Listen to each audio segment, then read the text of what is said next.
Happy National Bird Day to you. At least that's when this episode is originally released, January 5th. Before we get started, we just wanted to make you aware we are really excited about a lot of things right now. First and foremost, we are now an official member of Kids Listen, which is a grassroots international organization committed to creating and promoting high-quality audio content for kids and families and all sorts of listeners. We're absolutely thrilled to be alongside some truly great programs, so we encourage you heartily to check them out at kidslisten.org. You're going to find some great stuff. Also, we'll soon be launching a Patreon campaign, so if you're listening in the future and would like to offer some financial support, please check us out. We'll be up there in early 2017. As always, follow us on social media and give us reviews on iTunes and Stitcher. It helps enormously. We'd appreciate it ever so much. On with the show.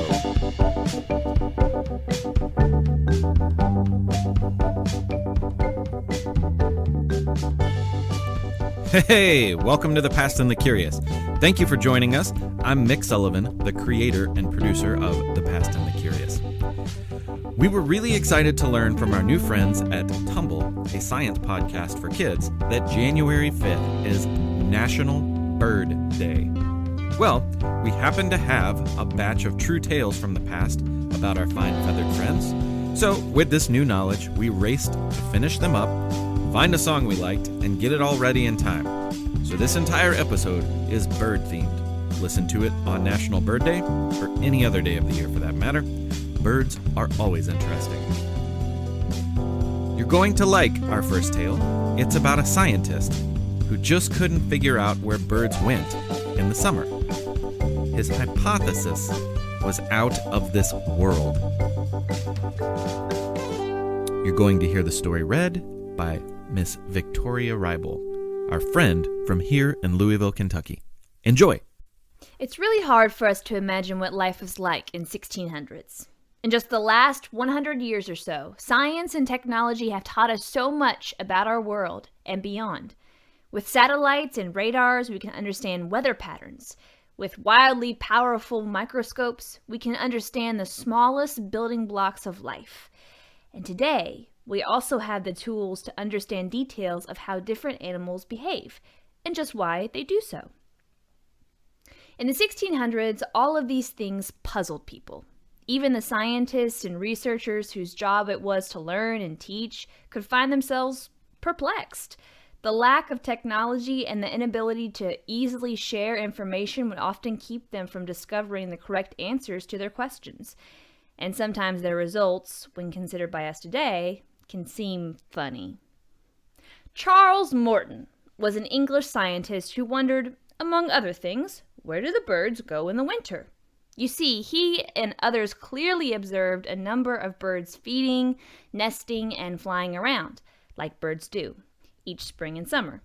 But once the leaves began to fall and the cold temperatures returned, the birds were gone, nowhere to be found.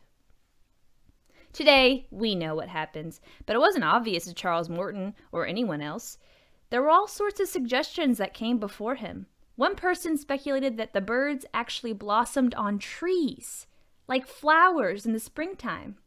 Another theorized that when the weather changed and birds disappeared, they actually flew into lakes and rivers. They swam to the bottom and buried themselves in the mud. This would supposedly keep them warm, and when spring returned, they'd burst through the surface to resume their regularly scheduled bird lives.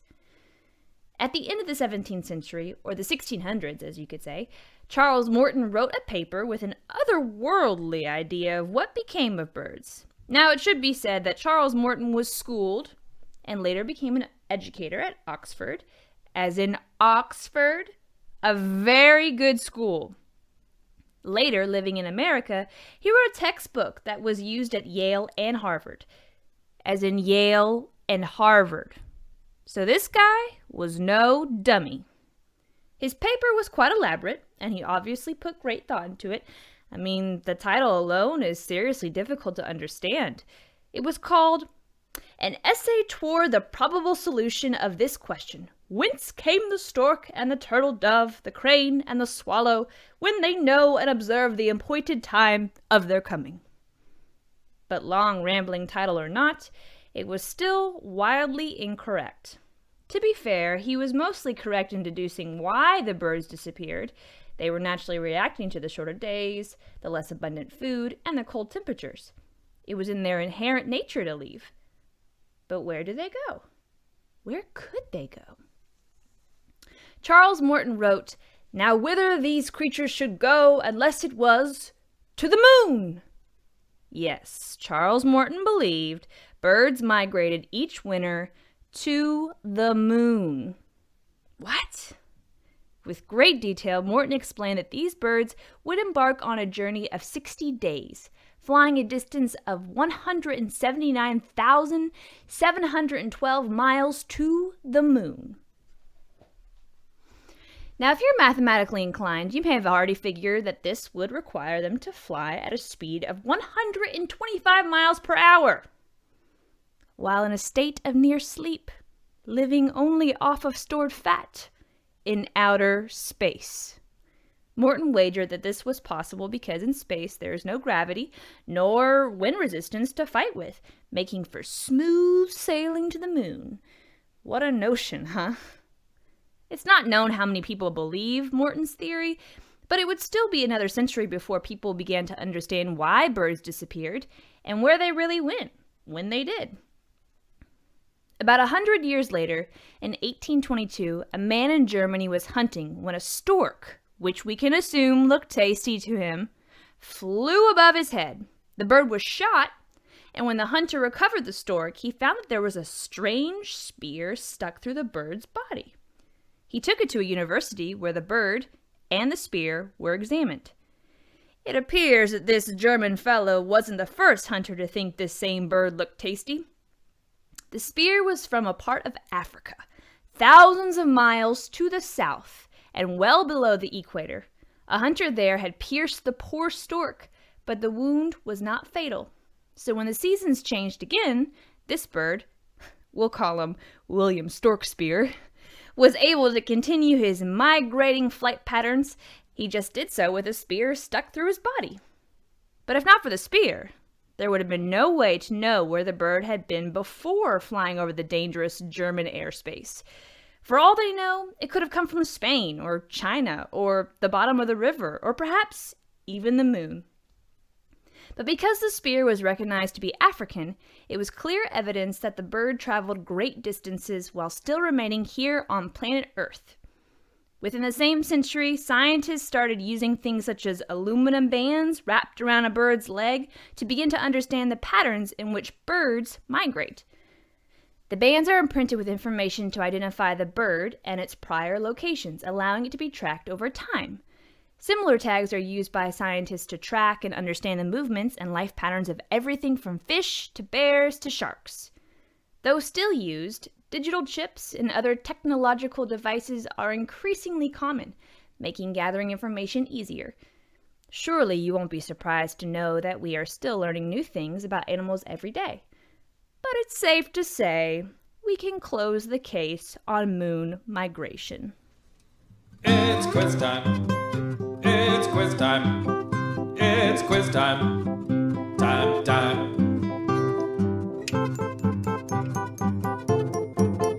It's quiz time. It's quiz time. It's quiz time.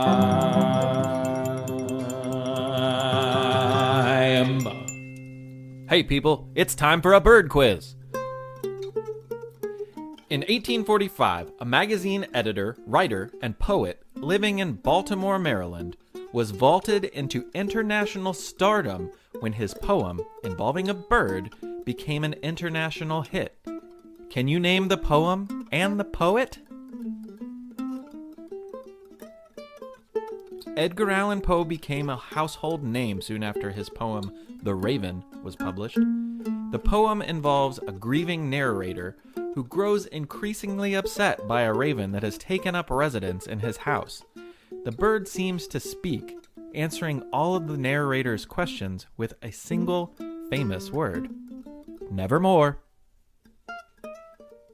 Speaking of birds, speaking, many presidents have been noted for keeping parrots as pets. And none are quite as legendary as one particularly foul-mouthed parrot. According to legend, do you know which president's pet bird made a scene at his own funeral?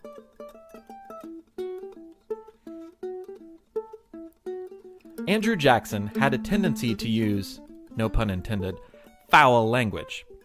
This can be a problem if you have a parrot who can learn and repeat things that you say. When Jackson died in 1845, his parrot was in attendance at his funeral. However, the bird began to repeat much of the bad language it had learned from its master. Out of respect for those in attendance, the bird was taken back home.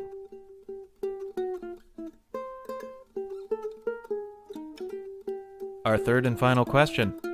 In 1958, an artist named Don Featherstone was working for a company called Union Plastics in Massachusetts.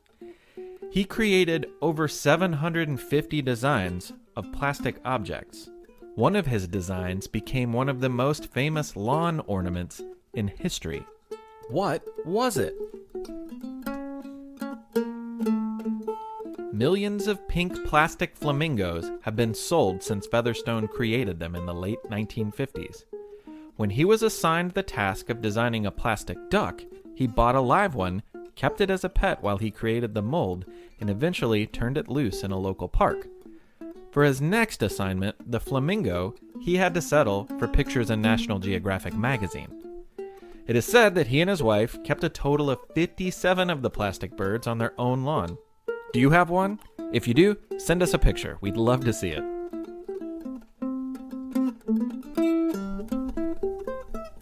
Our next story is read by our old pal Jason Lawrence from up in Brooklyn, New York. It's about a brave little bird who helped some soldiers during World War I. If you've ever read Harry Potter, you certainly remember how messages would be sent by owl. The big-eyed nocturnal birds regularly delivered messages to waiting wizards. That's not complete fantasy. There are several birds with an innate ability to determine their location through something called magnetoreception. Homing pigeons are a type of bird with a strong form of this ability. One taken from its coop can fly great distances back to the original location with very little trouble. For this reason, pigeons were regularly used by soldiers in several different ways. Some homing pigeons were actually equipped with tiny cameras strapped to their chests so they could take pictures of the enemy from above. Soldiers could learn a lot of valuable information this way. But more commonly, they were used to deliver messages. Many times these messages contained information learned about the enemy. But one time, a message carried by a now famous homing pigeon saved the lives of hundreds of people. Think about this. In a war before the invention of two-way radios, telephones, or other convenient ways of communicating, how could you get a message safely to your base if you were in the field? During World War I, in situations where a group did not have access to a telegraph cable, pigeons might be the only answer. This is the situation the 77th Division, a battalion of American soldiers, found themselves in during October of 1918. Major Charles Whittlesey and his men found themselves trapped behind enemy lines and nearly surrounded by the German army they were fighting. To make matters worse, another battalion of American soldiers didn't know where they were and were firing artillery in their direction. Intended for the German soldiers, this so-called friendly fire was mistakenly falling all around the 77th Division. If the artillery did not stop, the Americans of the 77th would meet their end. Trapped, in danger, and with nothing else to do, they turned to their last hope. Major Whittlesey and his men had traveled with a few homing pigeons, which had been given to them by their allies, the British, who had trained the amazing flyers. The Americans decided to attach a message to the leg of one of the homing pigeons, telling their allies that the weapons they were firing were falling on their own men. 2 pigeons were sent. No results. They were intercepted by the German soldiers. Amidst explosions and smoke, the trapped men then opened the cage of a bird named Cher Ami. A short, direct, and clear note was written, rolled up, and attached to Cher Ami's leg. It read, "We are along the road parallel to 276.4. Our own artillery is dropping a barrage directly on us. For heaven's sake, stop it." Someone tossed Cher Ami high into the air, and he took off for home. It was 25 miles away. As he flew, he struggled for altitude. The German army knew there was a message he was carrying, and they didn't want it delivered. Cher Ami needed to get out of range of the enemy rifles that would try to bring him back to Earth. But it wasn't easy. He beat his wings and made his way for home as fast as the wind would let him. Probably confused by the smoke and explosions on the ground, he could not get high above the earth fast enough. Poor brave Cher Ami was shot. More than once. But rather than fall back to earth to stay, Cher Ami struggled to stay in the air. The only thing that concerned him was the safety of the pigeon coop that awaited him after his job was done. And so he flew. He flew through the rifle fire, and he flew through the smoke. The 25 miles distance disappeared in a span of 25 minutes. Despite his injuries, he made the important flight in record time. Amazingly, Cher Ami approached the rear guard, the soldiers who were mistakenly firing their artillery on their own men, and it was noticed that the brave bird was injured. Among his injuries, his leg was nearly gone. As one group of men delivered the message to stop their shooting to the commander, another group of men scrambled to save the life of their brave little bird. That day in October 1918, Cher Ami lived up to his name. It is French for dear friend, and he was just that to the nearly 200 men whose lives he saved by fearlessly delivering the message to stop firing their weapons. And to thank their dear friend, the medics of the United States Army saved the brave bird's life. Soldiers even carved a tiny wooden leg to replace the one he lost in the flight. Upon being sent to America, Cher Ami received a host of medals and honors, making him easily the most decorated and heroic pigeon in history. If you're ever in Washington, D.C., you can visit Cher Ami. When the bird died, his body was taxidermied, or stuffed and preserved, and now he sits on display in the Smithsonian Museum. Pretty brave little bird, huh?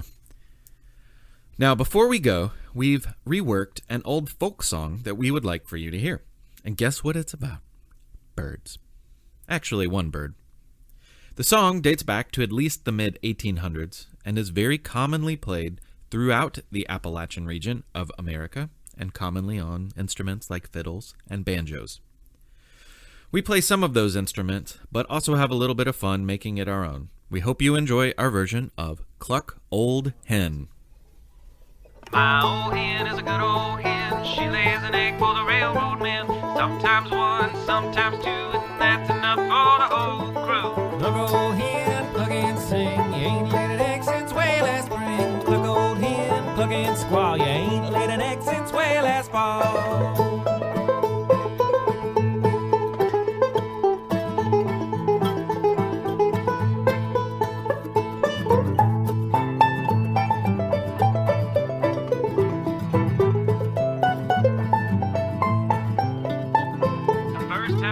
She cackled in the lot. Second time she cackled in the pot. Cluck old hen, now I'm gonna tell you. Cluck old hen, or I'm gonna sell you. Cluck old hen, cluck and sing. You ain't laid an egg since way last spring. Cluck old hen, cluck and squall. You ain't laid an egg since way last fall.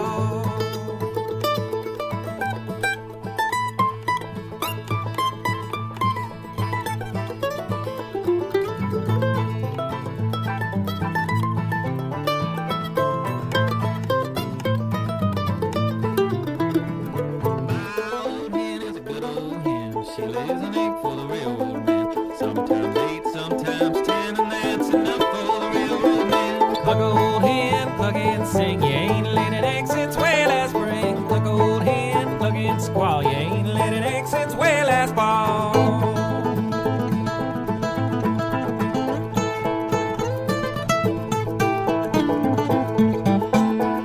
Cluck old hen, cluck and sing. You ain't laid an egg since way last spring. Cluck old hen, cluck and squall. You ain't laid an egg since way last fall.